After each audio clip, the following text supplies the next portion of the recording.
The first part of my tour to Australia, my family, I mean, not first part, the whole Australian tour, my family was with me. And even during the IPL, I got them over for the second half of the tournament. But this tour, not got them here because I've used rotation policy and left them at home so that they get a break.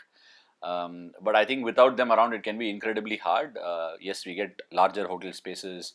We do get our entertainment area. We bond much better.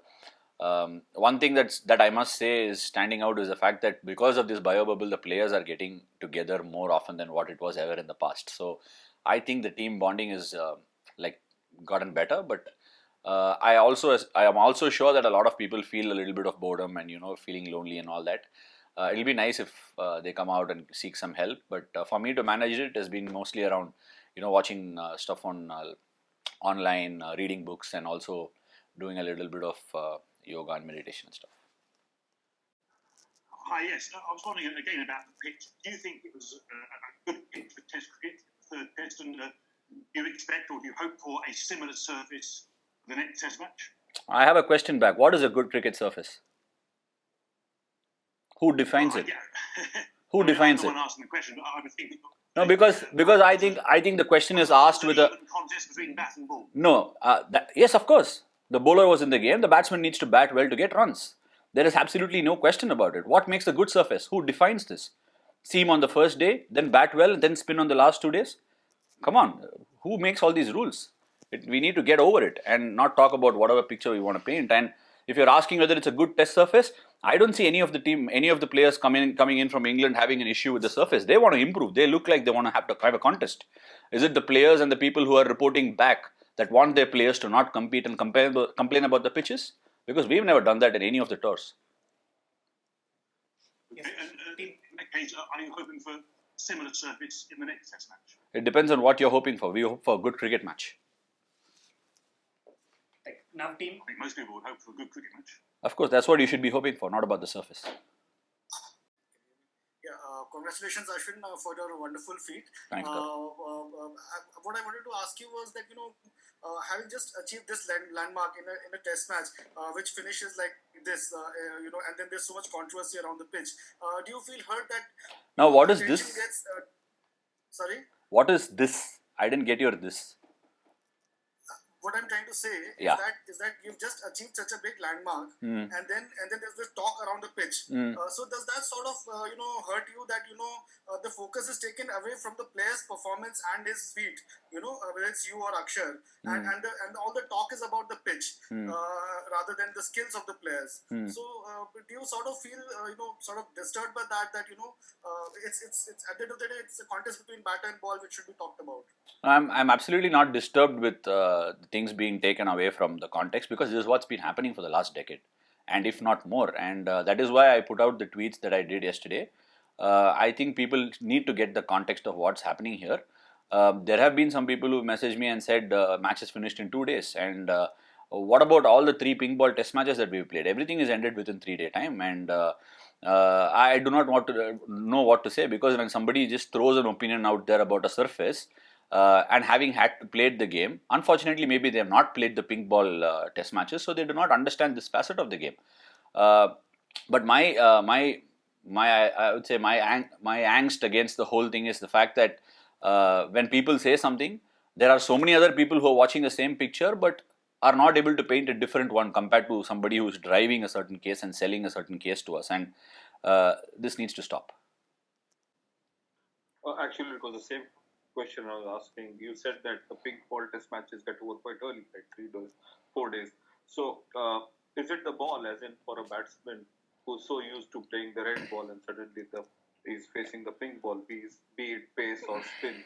Is that one of the main reasons that the matches get early? Over early? It could be, but look, honestly, if you give a little bit of favor stacked towards the bowlers, this is what might happen because the ball. A little bit of advantage towards the bowlers, it starts to swing more, it seems more, and the margin of error for the batter is so much more little.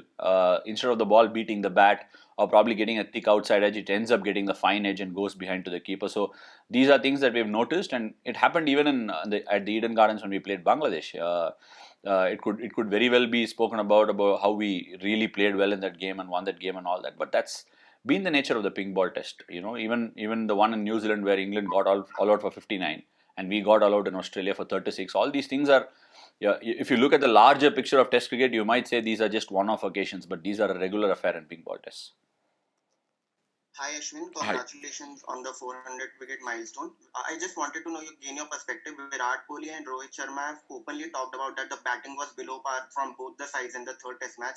I just wanted to know that blaming the pitch, do you think that blaming the pitch is an easy resort rather than introspecting and blaming your own batting? Because a lot of former cricketers, English cricketers I might say, have criticized the pitch. Do you think the whole point of cricket is that there needs to be a contest between bat and ball? So if there is a match in which bowlers have a slightly upper hand, so what is the problem in that? And do you think there needs to be introspection about the batting rather than blaming the pitch?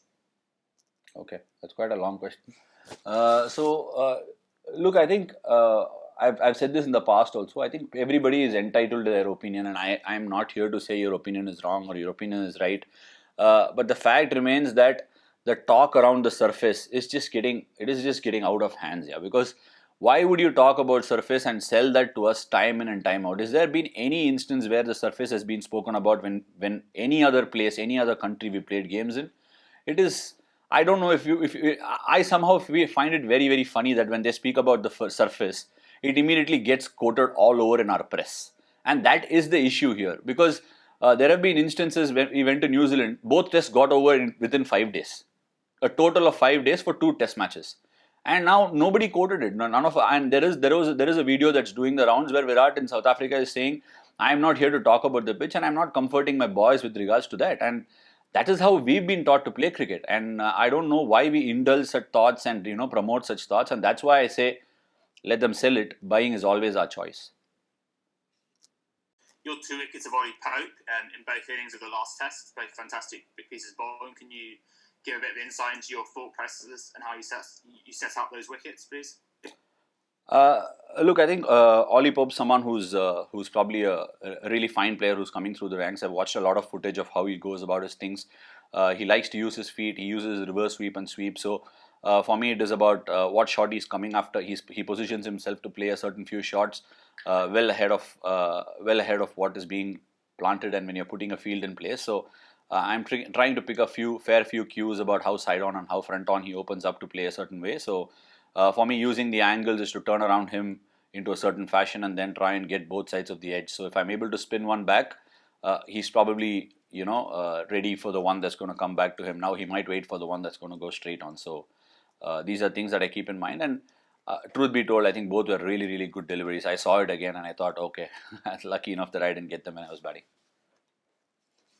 And just generally, how many balls in advance are you sort of planning how to set up a batsman? Just the way he presents his case when I'm starting to bowl. If I'm starting to bowl, if I see someone, it's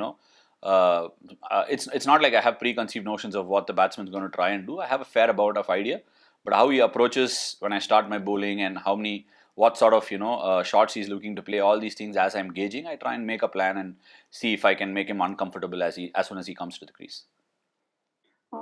Ashwin, batsman के लिए जैसे middle of the bat ball जाना ये important रहता है, वैसे bowler के लिए खास करके स्पिनर के लिए बॉल हाथ से जो दिल में है वैसे निकलना ये कितना इम्पोर्टेंट रहता है, क्योंकि right now you are doing both batting bowling, you are middling everything. Thank you Lalit sir. I take it as a compliment. But जैसे बैट्समैन को बोलता है कि फॉर्म में है, बैट से अच्छा बॉल निकल रहा है, वैसे ही बॉलर को भी हाथ से अच्छा टूटना है ball. It needs to come out really well. So वो जो है वो फील है, वो प्रैक्टिस से नहीं बनता है. वो प्रैक्टिस आप कितना भी करोगे, वो मैच में आके वो करने में बहुत फ़र्क है. So match time is very very important for a spinner. So मेरा जो टाइम मिला है ये कोविड के बाद और जो मैचेस मिला वो सब एक साथ इट्स गोइंग टुगेदर. IPL में भी ज़्यादा बॉलिंग किया मैंने और उसके पहले भी सारे बॉल के साथ बॉलिंग किया मैंने. सो all in all, the way it's coming out of the hand is something that I should be happy with, and as a bowler, I'm at ease with myself. क्या बात है. Thank you.